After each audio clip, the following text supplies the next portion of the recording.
Good seeing you. Good seeing you. Yeah, good seeing you too.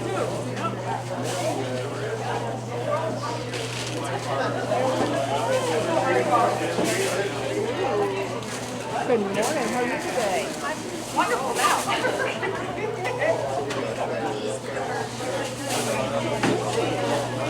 I know it.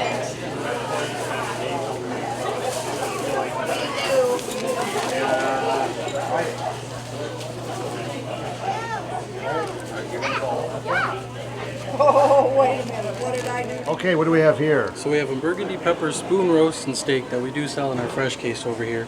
We tumble it in a tumbler for about an hour, and then we put it here to cook, and we have it for sample today. Let's just see here. Burgundy, what is it again? Burgundy peppered spoon roast and steaks. Wow. Oh yeah. They're so tender that you should be able to cut them with a spoon. That's why we call them a spoon steak. Okay, well, I think that's true. Oh yeah. Alrighty, thanks. Yep. Well, Keith Baling, what brings you here today? Well, just want to come and celebrate with the Huths. This has got a real long history, starting with the Chellevold family, and now it's down to a grandson, Craig. And it's a beautiful facility that he's invested in here, an expansion of the business, and we just had to come on down and celebrate with him. I see you've got the 2 hot dogs. Oh, yeah, absolutely. You bet. Got to have those good hot dogs from the Richland locker plant. You bet. Made right here. Made right here in Richland Center at the locker plant. You bet. And I tell this to everybody, but it's not every city has a place like this. Very true. It's been a disappearing kind of business around the state. So I can't remember what Carl and Susan have told me the number that are left that are this type of business. So it's very unique. Yep. Excellent thing to have here in Richland Center. Yes, and be sure to sign up for the drawing. Oh yeah, okay. Thank you. Bye-bye. I'm Adam, I'm from Meister Cheese, and today we're just taking over, looking at some cheeses. We got a horseradish cheddar, wild morel leek. It's actually a very popular cheese with us. It sells a lot. We got a dill Havarti, bruschetta jack, and then we're trying out 2 new cheeses today. We have a cappuccino jack and a banana pepper. They've been doing very well. If you're a coffee lover, I highly recommend this coffee cheese. It's a great cheese in the morning. And our banana pepper jack as well. So yeah, we'll be out here at Richland Locker, and that's about it. What was cappuccino? Yes, it's a new cheese we're trying out for the first week today, and it comes in a 6-ounce package, and it tastes just like coffee to me. So I highly recommend it. That's good. You could, well, not just for the morning, anytime. Anytime, yes. All right, thank you. Thank you. Well, it's nice to have a grand opening and the expansion of the locker plant here, local business and meats. Hot dogs are great. They've got a nice selection of wines and liquors and cheeses and meats. So Not every town has a real butcher shop like this. this is true. A lot of it's imported, well, most of it's imported meats. I think there's a real advantage for the area. It is. So, yeah, I don't know if Marilyn has anything she wants to say or not. She got her mouth She's saying full of no. hot dogs. Okay, thank you, Carson. You bet. I'll bother somebody else. All righty.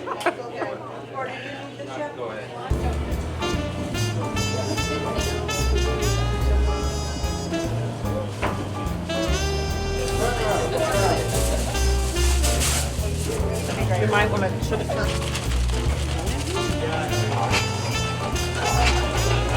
apple pie style.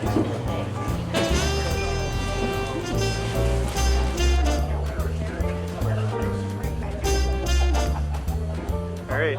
Who are you? My name is Greg Longmire from La Crosse, Wisconsin. Yes. What do you have here? We have Penelope Toasted Bourbon and Driftless Glen, which is Wisconsin bourbon out of Baraboo, actually. This is pretty good bourbon. I'm not too familiar with the Penelope, but So it's straight bourbon whiskey. What is, as opposed to blended? well, straight would be it doesn't have any, like it's not put in wine bottles or barrels or rum barrels or whatever to finish it off. It's just straight bourbon, so it's at least 51% corn and aged at least 4 years, and that would be straight bourbon. You know, I heard some people comment about it being, what does it say, roasted? toasted. Toasted. Right. And I'm not too familiar how they the toasted part of it, but it's different way of doing the barrels, you know, like making, instead of charring them one way, they I don't know how they do it. I can't say because I don't know for sure on the toasted part of it, But it must be good and smooth. it is. I've never had this one before, so I'm gonna have to try it myself to see. I've had Driftless Glen. It's pretty good bourbon. So you'd probably want to drink this just with a couple of ice cubes rather than mix it in something. Well, yeah. This is not for mixing really. Usually you drink it straight up or put an ice cube in there to mellow it out a little bit. But it's good sipping. Right, exactly. I don't even know what the proof is. What's the proof of this one is? 100 proof, yeah, you probably want to put like 100 proof. Yeah, so you want to put That's maybe a lot. Yeah. Okay. They go up to 130, you know. Oh, they do, Have, okay. you know, different brands do, but Driftless Glen. Okay. All right, thank you. you bet. Thank you very much.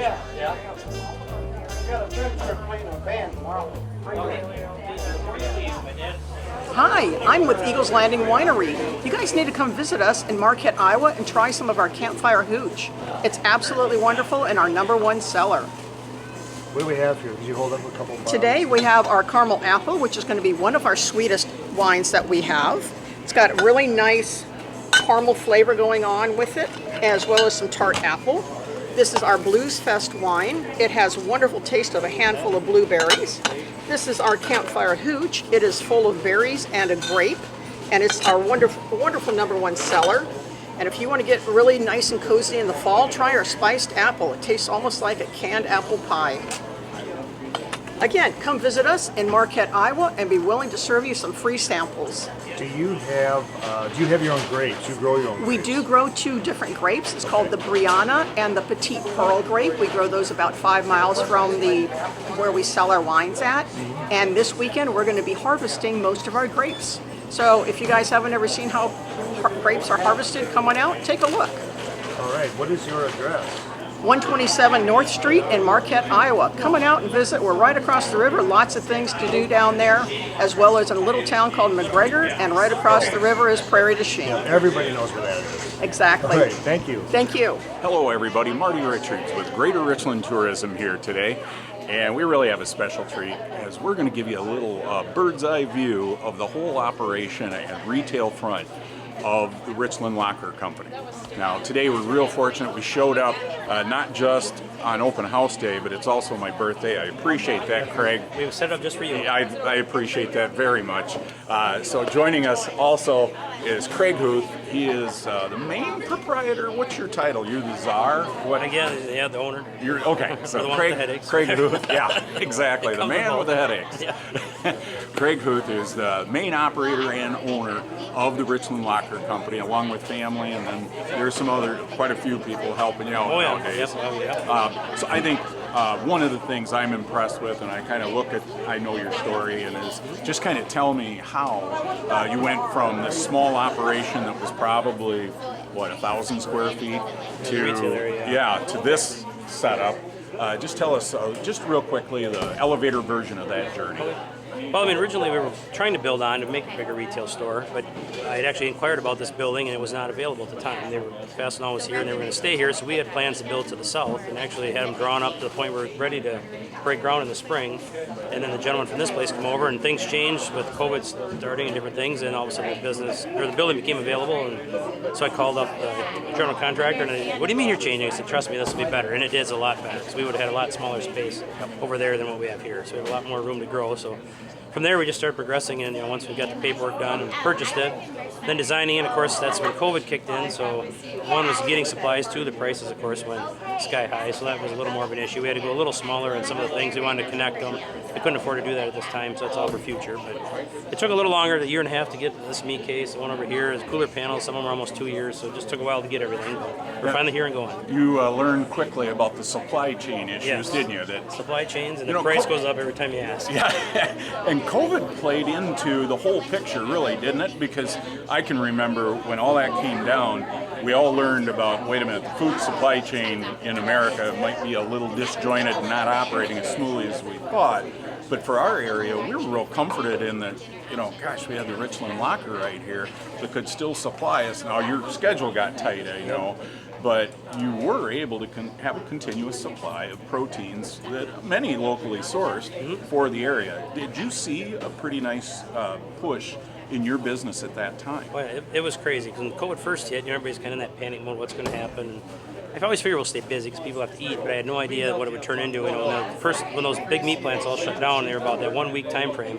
There was a Saturday, I think we sold 3,000 pounds of hamburger. We were actually limiting how much we're selling per customer. I never thought I'd see the day I limited what you buy, but it just got that crazy. You know, and since then, you know, all the farmers could sell, so we're booking through the roof. So it just, you know, try to do as much as you can.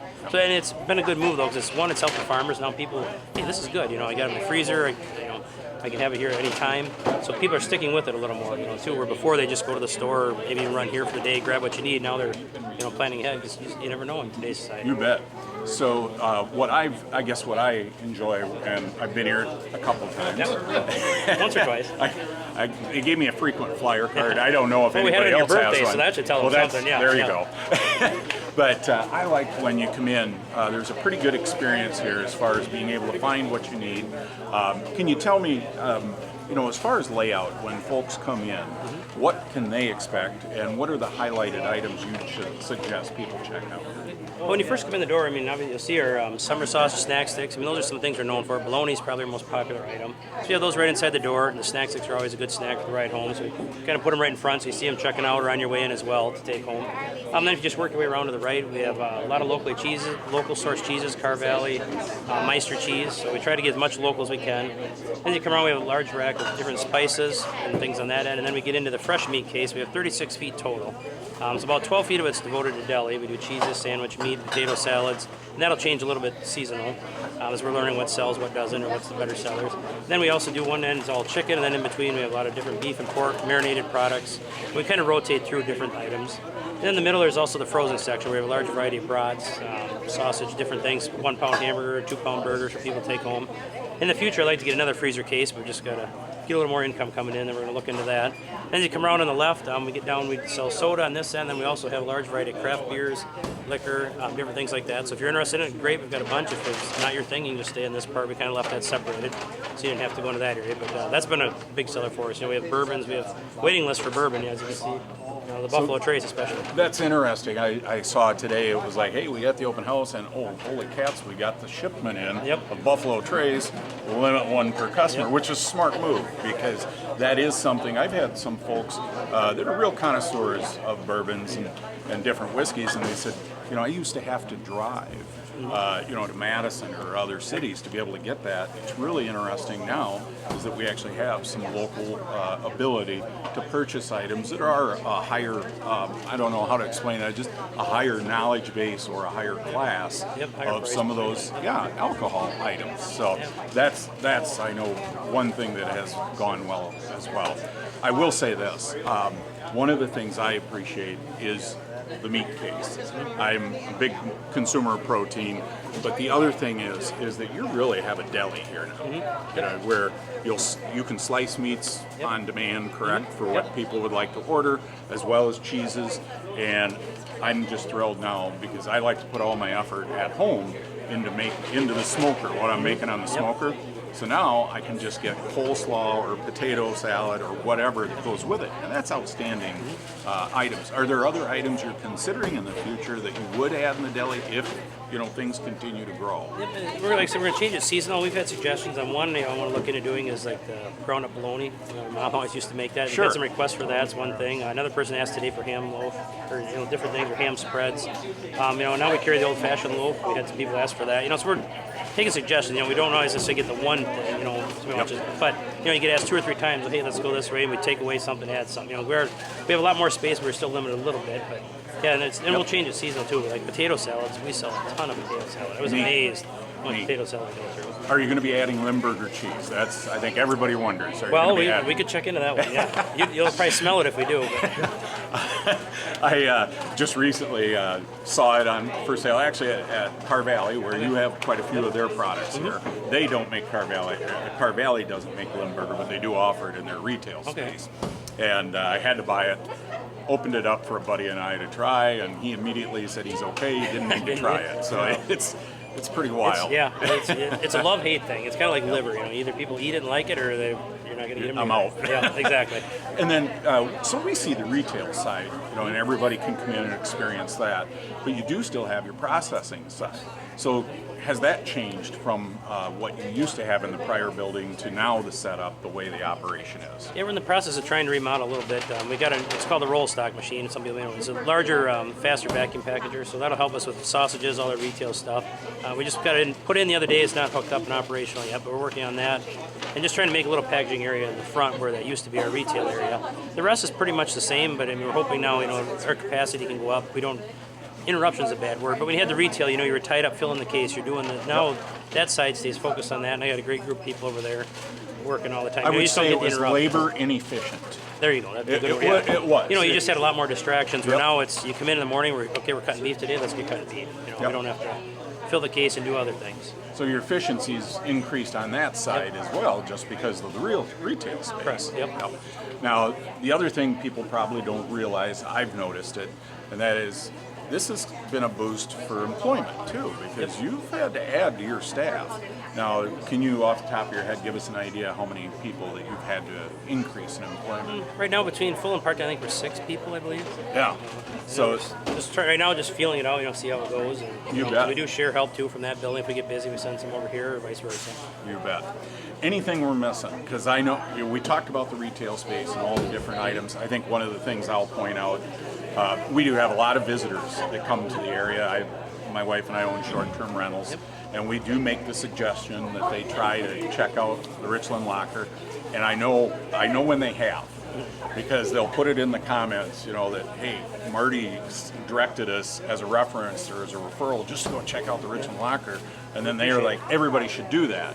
Because I think a lot of the guests to our area, well, we know, they're typically in the urban areas that are like 300 miles away. So when they come here and come to a place like this where they can see the meat they can purchase, and they're taking coolers full of them home with them, it is a heck of an addition to our area on the retail space. Yep, it's been very good for us. I mean, you speak of the people coming into the area. I mean, on Saturdays, I'd have to do the math to make sure, but I mean, I wouldn't be surprised if 40 to 50% of our customers are either out of town or absentee landowners. You know, have a home up here and come up on weekends. You know, it's just the area has changed a lot in the last 10, 15 years. You know, especially in some ways, COVID I think pushed them out here. You know, they can work from home or they come up here a lot more than what they used to, because we do have a lot of out of town people on the weekends. You bet. Well, thanks for joining us well, today. thank you very much Craig. for your time. Appreciate you know, it. thanks for everything and the effort. I know it's a commitment when you make this kind of an investment, but it's also a commitment that's going to benefit the community, and that we've already seen that. So, thanks, thanks so much for all your work. Well, happy birthday. Hey, thanks. For Greater Richland Tourism, I'm Marty Richards. Let's everybody have a great day.